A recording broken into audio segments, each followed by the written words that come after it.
मला सांगा, मी साधा प्रश्न आपल्याला विचारतो, हाच प्रश्न आपण समाजाला विचारा कीर्तनामधून. मला सांगा, रामगिरी महाराजांचं काय चुकलं? साधा प्रश्न आहे ना. काय चुकलं? काय चुकलं त्यांचं? त्यांचे तथाकथित स्कॉलर्स म्हणून भाषणं देतात, त्यांच्या भाषणातून हेच वक्तव्य येतं, तेच वक्तव्य रामगिरी बाबांनी केलं. आणि आजही आपण तेच सांगू की झालंय ते झालंय. 9 वर्षाच्या मुलीशी लग्न झालंय, करता काय त्याला? वस्तुस्थिती आहे, हा इतिहास आहे. याला तुम्ही काही करू शकत नाही, मी काही करू शकत नाही. इतिहास बदलणं हे कुणाच्याही हातात नाही, पण इतिहासातून शिकणं हे सगळ्यांच्या हातात आहे. आम्ही हे केलंच पाहिजे. आता हे किती दिवस आम्ही हे करणार आहोत की नाही? हा आता व्यक्तिगत संबंधांना फारसा अर्थ राहिलेला नाही. व्यक्तिगत संबंधांना अर्थ नाही. तुम्ही काय, मला घेणं देणंच नाही आहे. सुदैवानं माझं इतकं चांगलं आहे स्वामीजी, माझं इतकं चांगलं आहे की माझ्या मतदारसंघामध्ये जो उभा राहतोय ना, तो माझ्या प्रेमातलाच आहे. त्यामुळे मला दुसऱ्या विकल्पाचा प्रश्नच नाही. पण अडचणी अनेक ठिकाणी अशा निर्माण झाल्या आहेत की तिथं प्रेमातला मनुष्य असतो पण तो दुसऱ्या पक्षातला असतो. मग आम्हाला म्हणून मी म्हटलं की व्यक्तिगत संबंधांना धर्माकरता या निवडणुकीत बाजूला ठेवा. व्यक्तिगत संबंधांना या निवडणुकीत धर्माकरता, आपलं अस्तित्व राखण्याकरता, आपली विचारधारा अबाधित राखण्याकरता, आपला धर्म राखण्याकरता, आपलं वाङ्मय राखण्याकरता आत्ता हे सगळं बाजूला ठेवून कुठे ना कुठेतरी आपल्या अंतःकरणामध्ये धर्मनिष्ठता ही वाढती राहिली पाहिजे. कुठेतरी आपल्या अंतःकरणामध्ये हे जाज्वल्य विचार आपल्या अंतःकरणामध्ये नेहमी जागृत राहिले पाहिजेत. याच्याकरता आपण प्रयत्नशील राहावं. मला आमंत्रित केलं त्याबद्दल अंतःकरणपूर्वक धन्यवाद देतो. चातुर्मास्यातून आम्ही बाहेर पडता येणार नाहीये दुर्दैवाने आम्हाला बाहेर, परंतु ज्या वेळेला आमची प्रवचनांची सांगता होईल त्यावेळेला या संबंधातलं सविस्तर चिंतन आम्ही आमच्या प्रवचनांमधून मांडणार आहोत. आम्हालाही याची चिंता आहे, आम्हालाही याची काळजी आहे.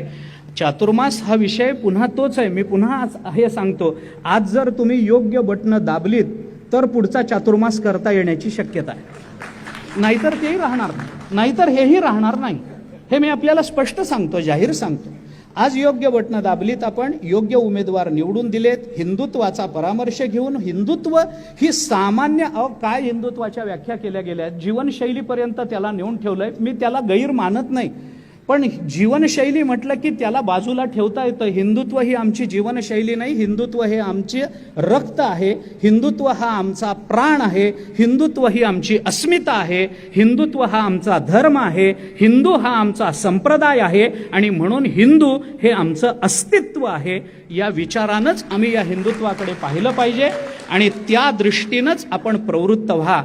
आत्ता फक्त अयोध्या झालंय, आपण योग्य बटणं दाबाल तर नजीकच्या काळामध्ये मथुरा आणि काशी या दोन्हीकडे आपल्याला या दर्शनाचा आनंद घेता येणार आहे. मी पुन्हा पुन्हा आपल्याला सांगतो, हा विचार फार सामान्य वाटतो तेवढा नाही. हे हिमनगाचं टोक आहे, याच्या खाली फार मोठी षडयंत्र आहेत, याच्या खाली फार मोठा दुर्विचार आहे, याच्या मागे फार मोठी दुर्बुद्धी आहे. या सगळ्यातून बाहेर पडण्याकरता तुमच्या माझ्या हातामध्ये एकच उपाय आहे, हिंदुत्वाचा अभिनिवेश बाळगणाऱ्या उमेदवाराला निवडून देणं. एवढंच आज आपल्या हातात आहे. हे होऊ देत, मग आपण आपल्या हातात घेऊन काय करायचं ते बघू. एवढं होऊ दे. शेवटी आपणच आहोत, शेवटी हिंदू राहणार हे हे हे निश्चित आहे. राहणार तर तोच आहे, कारण त्याच्या एवढा चांगला, उदात्त, व्यापक आणि परिपूर्ण विचार देणारा जगतामध्ये दुसरा कोणताही धर्म नाही. ही वस्तुस्थिती आहे. हे मी सांगतो अशातला भाग नाही, हा इतिहास आहे, हा अनुभव आहे. आणि संतांनी सांगितलेल्या विचाराचं अनुगमन करत जाणं हे आपलं कर्तव्य आहे. त्या दृष्टीने मी आपल्याला प्रार्थना करतो की इथं जमलेल्यांनी काय करावं हे मला सांगायचंच नाही.